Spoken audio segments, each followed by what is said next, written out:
예, 박정현 판승부 여의도 외전 오늘도 함께하실 두 분을 만납니다. 먼저 김용남 전 의원님 어서 오세요. 네, 안녕하세요. 김용남입니다. 그리고 정호김 전 의원도 함께합니다. 어서 오십시오. 네, 안녕하세요.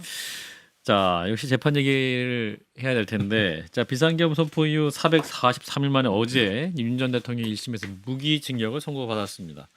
일단 지기현 판사는 핵심은 군을 국회로 보낸 것이었다라는 게 설시의 가장 중요한 말이었는데, 일단 우리 김용남 의원님 네. 법조인이셨으니까 말씀 주시죠.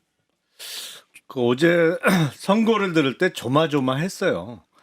그 내용 자체가 중간에 뭐지? 업앤다운 있죠. 네.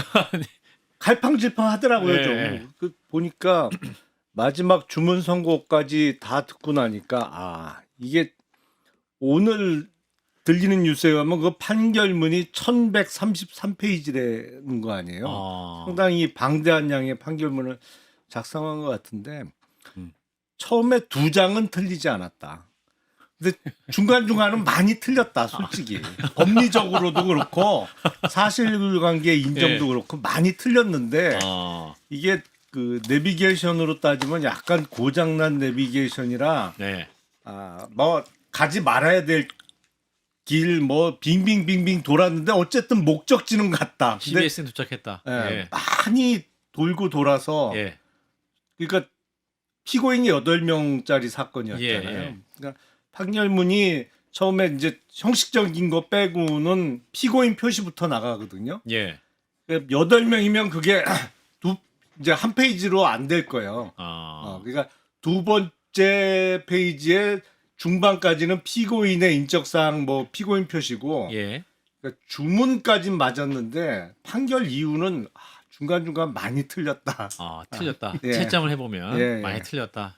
자, 우리 정호기 의원님 어떻게 들으셨어요? 사실 그 어떤 판사보다도 예. 지기현 판사에 대한 논란이 많았잖아요. 그렇습니다. 예. 그래서 사실은 요번에 선고를 할 때 예. 과연 공수처 수사권의 인정 여부, 음. 그다음에 내란으로 보느냐의 여부에 귀추가 주목이 됐었는데 예. 오히려 그 부분에 대해서는 본인 스스로 그냥 명쾌하게 정리를 했다고 봐요. 예. 저는 물론 법 전문가는 아니지만 예. 그런데 이제 판사들이 정치적으로 이렇게 민감한 쟁점들에 대해서 판결을 내리면 예. 답은 알아요. 예. 답은 아는데 이거를 설명을 할 때 이게 사람마다 그 스타일이라든지 또는 역량의 문제일 수도 있지만 예. 요번에 이 내란이라든지 특검과 관련된 재판을 하는 판사분들 중에 사자성어를 많이 쓴다든지 역사적 사례를 많이 제시하니까 네. 자기 깐에는 그 결론에 이르기까지의 그것을 나름대로 자기가 판사 공부한 외에 다른 상식까지도 포함해서 설명하고자 하는 와중이었던 것 같습니다. 예. 그러다 보니까 찰스 1세도 나오고 로마도 나오고 성경도 나오고. 또 아프리카도 나오고 성경도 나오고 그랬던 게 아닌가. 그럼에도 어쨌든 결론은 무기징역을 선고했잖아요. 예. 그리고 어차피 뭐 3심제 아닙니까? 4심제가 될 수도 있겠네요. 민주당의 그 재판 소원법이 예. 통과가 된다면. 그래서 사실은 이제 여러 가지 그 과정상의 문제 제기, 그리고 저도 사실은 조금 의문을 가지는 부분도 있지만 예. 그래도 그동안의 그 지기현 판사에 대한 어떤 인식에 비교할 때 심지어는 사법부의 휴먼 에러는 지기현이다라고 생각하던 사람들도 있었잖아요, 솔직히. 예. 그래서 어쨌든 본인으로서는 다른 중앙지법에 유사한 또는 관련된 사건들과 나름대로 일관성을 유지하고자 판사로서 많은 애를 썼다라고 저는 생각이 들어요. 예. 네. 그래도 많은 평론하신 분 중에 가장 그래도 너그럽게 평가를 해주셨습니다. 아마 그럴 거예요. 저도 아까 너그럽게 하지 예. 약간 너그럽어요. 예, 약간. 여기 훨씬 너그럽고. 예, 훨씬 너그럽고. 자, 그리고 이제 바로 윤 전 대통령의 변호인을 통해 입장문을 냈는데 입장문 내용의 핵심 보면 구국의 결단이었으나 제 부족함으로 인해 결과적으로 많은 좌절과 고난을 겪게 해드린 것에 대해 국민 여러분께 깊이 사과드린다. 대한민국의 자유민주주의가 굳건히 서고 법치주의가 바로 서는 날 제 판단과 결단에 대한 재평가를 다시 기대하겠습니다. 다시 또 뭉쳐 싸우자 뭐 이런 내용입니다. 그 후반부에 보면 어떻게 들으셨어요? 아니 그거야 뭐 처음부터 끝까지 해오던 소리 또 한 거니까. 아, 그런가요? 예. 그렇잖아요. 예. 뭐 구국의 결단부터 시작해서 항상 정해져 있는 레파토리이고 별 의미는 없습니다만 사실은 어제 판결에서 사실 인정과 관련해서 오류가 있어서 그 윤석열 피고인의 그런 주장을 약간 뒷받침해 준 부분이 역할을 있었어요. 했죠. 아, 판결문이. 예. 예. 그러니까 특히 범행 동기와 관련해서 예. 범행 동기를 당시 야당의 지속적인 탄핵 소추 그리고 예산안 삭감 그리고 또 선관위에 군인을 보낸 거는 부정선거와 관련한 조사를 하기 위해서 예. 결국엔 그래서 내란을 일으켰다라는 사실 인정이 제가 보기엔 항소심에서 좀 뒤바뀔 가능성이 매우 높을 뿐만 아니라 잘못했다 사실 인정을 그 부분에 있어서 근데 그걸 핑계로 지금 윤석열 피고인이 무슨 구국의 결단 이런 얘기를 한 번 더 할 수 있는 계기를 만들어 줬다고 생각해요. 이 부분이에요. 제 진정성을 인정하면서도 단순히 군이 국회에 갔기 때문에 내란이라는 논리는 납득하기 어렵습니다. 이 말을 할 수 있게 만들어준 거라는 거죠. 그렇죠. 범행 동기와 관련해서는 진정성을 인정받았다. 윤석열 피고인의 주장을 거의 그대로 받아줬으니까요. 근데 과연 그거라고요? 아닌 증거가 너무너무 많아요. 우리나라 말의 정홍희 특징이요. 예. 듣는 사람에 따라 해석이 참 다양하다라는 거. 예. 그게 우리 한국 언어의 특징인 것 같아요. 예. 우리 왜 어렸을 때 이렇게 컵에다 대고 이렇게 왜 귀에다 대고 얘기하고 아, 기억납니다. 예, 전화기 하면은 놀이. 마지막에 엉뚱한 소리 하잖아요. 예. 마지막으로 들은 사람이. 예. 저도 마찬가지로 제가 생각하면서 들으면서 판단했던 거하고 예. 다 달라요. 아하. 심지어는 법 전문가들도 다르고 아. 어떻게 보면 윤석열 전 대통령도 검사 출신이니까 예. 법을 나름대로 전문으로 한 사람이잖아요. 근데 본인의 진정성을 인정했다 그러는데 저는 지기현 판사가 윤석열 전 대통령의 진정성을 인정했다고 생각하지 않아요. 예. 그리고 이제 그 97년 그 대법원에서 전원 합의체의 판결과 많이 이제 비교를 하는데 그 제가 틀리면은 의원님이 좀 정정해 주세요. 근데 그때의 재판부에서도 그 소위 대통령이 가지는 고도의 통치 행위라는 게 지금 법상 네. 그거를 인정을 하지만 예. 그것이 다른 헌법 기관의 권한을 침해한다라든지 아니면 국한 문란의 결과를 가져오면 그거는 상당히 엄격한 잣대로 들이대어야 된다라는 예. 논리잖아요. 예. 저는 지기현 판사가 그렇게 말한 것처럼 저는 이해를 했거든요. 진위는 후반부에 있는 건데. 예. 그런데 무슨 윤석열 전 대통령은 자기의 진정성을 인정해줬다라고 하면서 예. 마치도 그 어떤 그 뭐라 그럴까 비상계엄 선포에 예. 그런 어떤 동기와 그 어떤 취지에 대해서 마치 또 이해한 것 같은 예. 그런 주장을 하는데요. 아마 지금 그 사법부에서는 지금 대통령이 가지는 그게 비상 대권이 됐던 국가 긴급권이 됐던 또 그 안에 포함되는 범주로서의 예. 계엄 선포가 됐던 그거는 어쨌든 법이 인정하는 거니까. 예. 그러나 지금 이번에 그 계엄 선포를 하면서의 몇 시간 동안의 행적을 보면 예. 국회에서 군인이 그 동원돼서 들어가는 그걸 포함해서 이거는 국헌이 문란됐다라고 얘기를 하는 거거든요. 예. 그런데 이렇게 사과를 했다 그래가지고 헤드라인만 보면은 아 이제서야 정신을 차렸나 했더니 내용을 보니까 정신 못 차렸다. 그렇죠. 그러니까 민주당으로서는 예. 이거 아직도 내란 정국이다 그러고 정치적으로 활용할 공간이 훨씬 넓어진 거죠. 예, 박 의원님. 저는 이게 우리 헌정사에서 굉장히 중요한 판결이고 예, 예. 또 우리 헌정 체제의 지속성이라는 측면에서 굉장히 예. 역사적인 그런 어허. 판결문인데 예. 듣는 사람에 따라서 다 다르게 해석하는 판결문이라면 문제가 있는 겁니다. 그 자체로서 그렇죠. 해석의 여지가 예. 없이 명료하고 예. 단호해야 돼요. 예. 이진관 판사가 한독수에 대해서 판결문을 내렸듯이. 예. 근데 아까 김용남 의원도 지적했듯이 너무 오락가락합니다. 서울에 부산을 직진하면 되는데 저기 북경 돌아서 홍콩 돌아서 대만 돌아서 일본 돌아서 부산 간 거예요. 그러다 보니까 그 사이에 수많은 해석이 나오는 건데 예. 저는 법률가는 아닙니다만 예. 법률가가 아닌 사람이 듣기에도 이러다가 그냥 무죄 나오는 거 아니야? 이렇게 가슴 철렁철렁한 그런 내용들이 중간에 굉장히 많이 있었어요. 게다가 그 양형 참작의 사유로 이게 허술했다. 그리고 결과적으로 실패했다. 계엄 계획이 허술했다. 무력 사용을 자제했다. 예. 그게 그 사람들의 선이었습니까? 아니잖아요. 예. 그건 시민들의 용기와 국회의 신속한 대응과 예. 그들이 가졌던 의지가 착오를 일으켜서 계획대로 실행이 안 된 것뿐이지 마치 그게 그들의 선이었던 것처럼 그게 어떤 주장하고 일맥상통하냐면 그냥 그 경고성 계엄이었다. 예. 심지어 계몽령이었다. 예.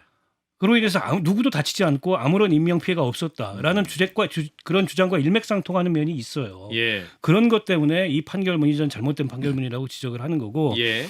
이 내란 사건과 그에 대한 어쨌든 사법적 단죄가 갖는 역사적 의미를 생각한다면 듣는 사람에 따라 다른 해석이 나오면 안 됩니다. 그건 굉장히 잘못된 판결이라고 봐요 저는. 예, 2심 내란 재판부에서 제대로 된 판단이 이제 나올 것으로 기대를 해 보고요. 이제 장도혁 당대표 입장이 굉장히 중요했습니다. 그래서 어떻게 들었나? 이분이 또 판사 출신이니까 이분이 또 했던 입장 영상이 일단 준비가 되어 있는데요. 좀 듣고 이어가 보겠습니다.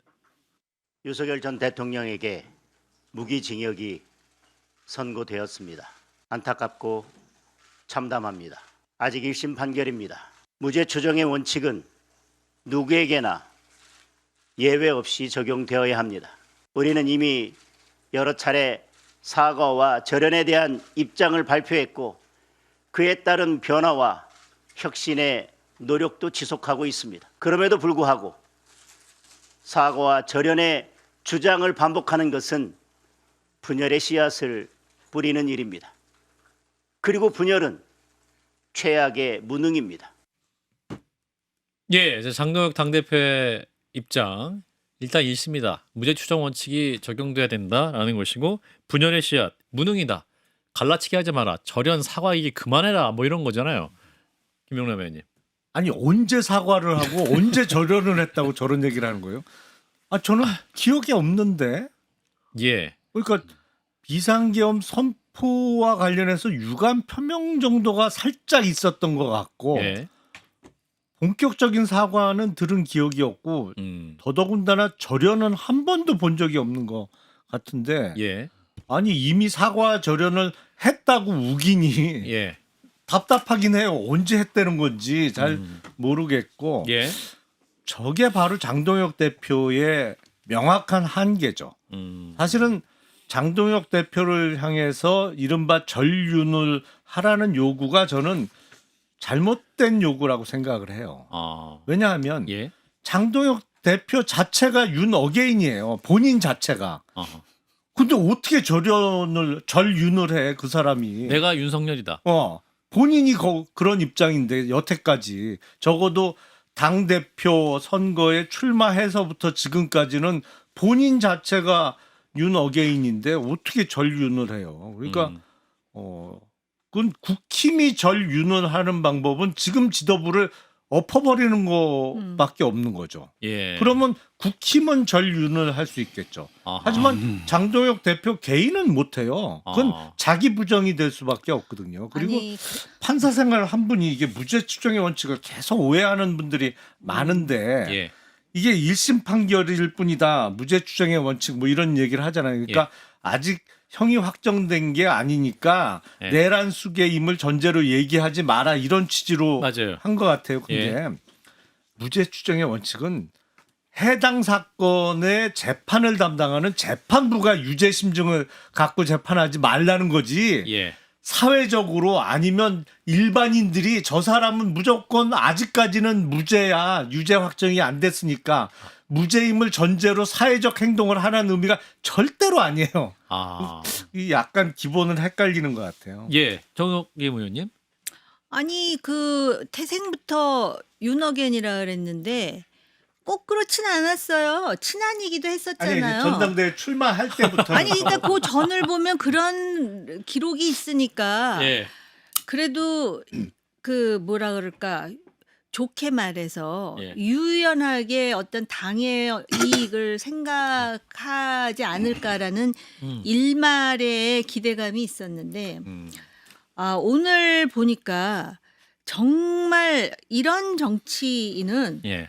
정말 그 상대하기 힘든 정치인이에요. 예. 왜냐하면은 적어도 많은 사람들이 절윤이라는 표현은 하지 않아도 뭐 재판부의 결론을 존중한다 내지는 뭐 그렇게 나올 줄 알았지 저렇게 세게 세게. 마치도 주사 한 방을 맞고 나온 것처럼 뭔가 그렇잖아요. 그 기대치보다 훨씬 세게 지금 맞아요. 얘기를 하는 상황이고 어제의 원내대표의 입장 표명과도 송원석 원내대표. 상당히 다르단 말이에요. 예.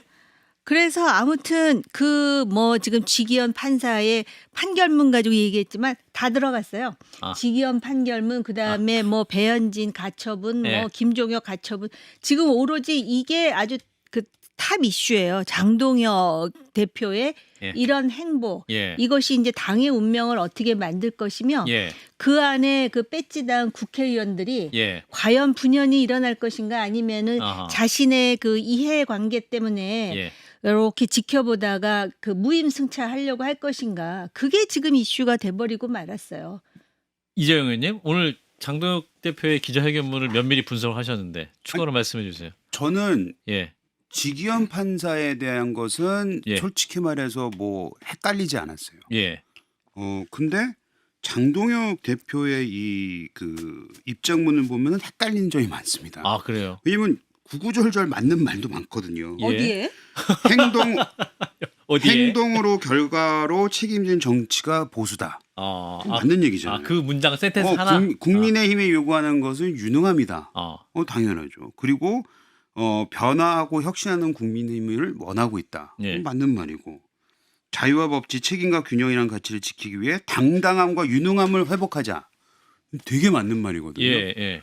근데 이제 거기 이제 중간 중간에 들어간 내용들이 이제 거기에 어울리지 않는 얘기죠. 예. 왜냐하면 일단 강한 국민의힘, 변화하고 혁신하는 국민의힘인데 예. 왜 국민의힘의 당명부터 바꾸려고 하는가 그런 생각도 좀 들고 아까 말씀하셨듯이 만에 하나 이것이 뭐 윤석열 전 대통령과 뭐 지금 절연한다 뭐 이런 내용이 조금이라도 들어가 있었더라면 솔직히 말해서 모든 진보 보수 언론 할 것 없이 예. 이거는 절연이 아니고 보호 수호다라는 논평을 내지 않았겠죠. 그러니까 듣는 모든 국민 대다수가 예. 그렇게 듣지 않았기 때문에 예. 장동혁 대표가 무슨 메시지를 던지고자 했는지에 대해서 따지고 보면 결국에는 난 윤석열과 같이 함께 할 것이다. 그렇게밖에 들리지 않습니다. 중요한 건 이제 자꾸 사과 절연하자는 사람과 절연해야 된다고 했는데 송원석 원내대표가 어제 국민들께 송구하다 헌정질서를 위협하고 파괴하는 어떤 세력과 단호히 선을 긋겠다 이렇게 입장을 냈으면 장동혁 당대표와 송원석 원내대표는 절연된 겁니까? 아니 그래서 이제 예. 송원석 원내대표를 위시한 예. 국회의원들이 어떤 판단과 선택을 하는지가 어. 중요하게 남아 있는 거죠. 어제 송원석 원내대표 얘기를 하면은 예. 그런 위헌 주장을 하는 세력과 단호히 선을 긋겠다고 얘기를 했는데 예. 그 세력이 장동혁 대표예요. 그러면 선을 그어야 될 거 아닙니까? 그런데다가 예. 107명의 의원들도 예. 그 중에 특히 이제 소장파들 같은 경우에 그동안에 장동혁 대표를 향해서 여러 가지 호소도 하고 촉구도 하고 맞아요. 이제 변화에 대한 기대를 내비쳤는데 예. 결국 장동혁 대표는 어제 선명하게 매니페스토를 한 겁니다. 예. 자기 선언문을 낸 거예요. 저는 예. 이게 장동혁의 진화라고 봐요. 어. 그러니까 장동혁이 당대표가 돼서 처음에 좀 모호한 입장에서 필리버스터 거치고 예. 단식 거치고 맞아요. 급기야 이 오늘 기자회견을 통해서 선명한 윤호개인임을 확인시키는 그리고 그걸 만방에 선언하는 그런 매니페스토를 한 겁니다. 더 나아가서 여기에 대해서 문제 제기하는 세력은 이제 절연해야 될 세력이다. 그러니까 전륜을 했더니 당을 절단내고 있는 거예요. 그 선언을 한 건데 예. 그러면 이렇게 당이 절단나는 상황에서 예. 국회의원들이 어떻게 선택할 거냐. 그렇죠. 원내에서 지금 당원으로 가면 아마 자신이 있을 거예요. 장동혁 대표는. 재심 투표해도 최근에 급증한 당원들은 대체로 그런 윤호개인 지지 당원들이기 때문에 당원 총투표니 당원들의 여론이 일로 가면은 본인이 승산이 있다. 근데 이제 문제는 국회의원들이죠. 그리고 어쨌든 이 제1야당 107명의 의원들을 갖고 있는 정당에서 의원들이 어떤 입장을 비추는지가 중요한데 저런 장동혁 대표의 입장과 함께 갈 수 없다면 불신임해야 됩니다. 그리고 있는 당직 다 던지고 장동혁이 저걸 포기하든가 아니면 장동혁이 대표에서 내려올 때까지 싸우지 않는 한 저는 장동혁 대표는 이미 판을 읽었다고 봐요. 내가 지난번에 단식 끝나고 나서 이 말 저 말 나오길래 직 걸고 이 서로 신임 한번 해보자고 했는데 아무도 안 들어왔잖냐. 예. 못 들어올 거잖아. 아. 라는 판세를 읽었기 때문에 저렇게까지 나갔다고 봐요. 자, 그러면 의원들이 어떻게 할 건지가 남아 있는 거죠. 김영남 별일 없을 거요. 아 그래요? 네. 주말에? 예. 저는 주일까지? 뭐 그렇게 가열차게 장동혁 대표 물러나라고 결기 있게 싸우는 현역 의원이 글쎄 한두 명 나올 수 있을까? 근데 세가 형성이 안 될 거예요. 왜냐면 그게 이제 국힘 쪽에 그 수차례에 걸친 총선에서의 공천을 잘못한 결과가 지금 107명의 국회의원이거든요. 그게 쌓여 있어요. 이게 한두 번 그런 게 아니에요. 예, 예. 이게 누적된 잘못된 결과물이 지금 107명의 현역 의원이라 그 현역 의원들은 사실 이번 지방선거가 남의 일이에요. 왜냐하면 지금 대구를 제외하고 어느 지역도 현역 국회의원이 지방선거 광역단체장 출마하겠다는 사람이 한 사람도 없잖아요. 예. 그러니까 이번 지방선거는 자기 선거가 아니에요. 남의 선거지. 만약에 총선이 100여일 남았다 그러면 진짜 목숨 걸고 끌어내야겠다는 사람이 나왔을 텐데 아하. 지금 총선이 아직도 2년도 훨씬 더 남았기 때문에 예. 남의 선거다. 남의 선거예요. 그래서 저는 그냥 장동혁 체제로 지방선거를 치를 것 같아요. 다만 지방선거를 참패한 이후에 장동혁 체제가 무너질 거냐 말 거냐. 그러니까 장동혁 대표는 거기서도 안 물러나려고 할 거거든요. 예. 근데 그때 그러면 의원들이 어떻게 나올 거냐. 그게 관건이라고 봐요. 정 의원님. 그 장동혁 대표나 그 안에 그 강경파들은 예. 자신감일 수도 있지만 음. 자기가 살 수 있는 유일한 방법이 이 레짐을 그대로 유지하는 거잖아요. 예. 그리고 저도 그 말씀을 많이 드렸었는데 공천의 과정 이 사람들 되게 친할걸요. 고 지역구하고 고 TK, PK 아주 똘똘 뭉쳐 있는 것 같아요. 예. 그러다 보니까 지금 얼굴 붉히면서 이건 아니잖아요라고 말 안 할 것 같아요. 또 그런 경험도 없고 예. 단지 이제 과거에 그 나경원 의원 그 압박하는 연판장 돌릴 때 예. 그것도 안 될까 속으로 지금 그 생각을 하고 있었는데요. 이게 지방선거에서 패배한다 그래서 당장 이 체제 본인들이 물러나지 않는 이상 무너지지 않아요. 그게 아까 말씀하셨듯이 대체 세력도 없지만 대체 세력을 이끌어갈 리더로 세울 만한 사람이 지금 없는 것 같아요. 그런데 저는 이제 그게 궁금한 게 이번 지방선거에 관심이 없다고는 하지만은 왜 지방의회 의원들하고 그 국회의원들과의 관계라든지 이런 거 볼 때 예. 지금 그 민심을 보면은 불안하다는 걸 현장에서는 알거든요. 예. 근데 그걸 또 모르는 이유가 주로 이 사람들이 TK 지역의 국회의원들이니까 사실 제일 깝깝한 건 아마 수도권의 소위 당협위원장들 아닐까 싶거든요. 예. 그리고 이제 좀 더 깝깝할 사람들이 수도권의 뭐 구청장이라든지 또는 경기도의 시장들인데 나가야 되는데 지금 자기네들이 그걸 제일 알 거란 말이에요. 예. 그래서 지금 당장 급한 그 시장들은 지금 오세훈 시장이 그때 한번 그 사퇴를 주장했듯이 그렇게 마무리? 할 수 없나 그런 아쉬움이 있어요. 근데 예. 한 말씀 일부를 마무리해야 오세훈 돼서. 정도 체급이 되면 그런 말을 할 수 있는데 알겠습니다. 다른 시장 군수들은 못 하죠. 예. 2부에서 뵙겠습니다.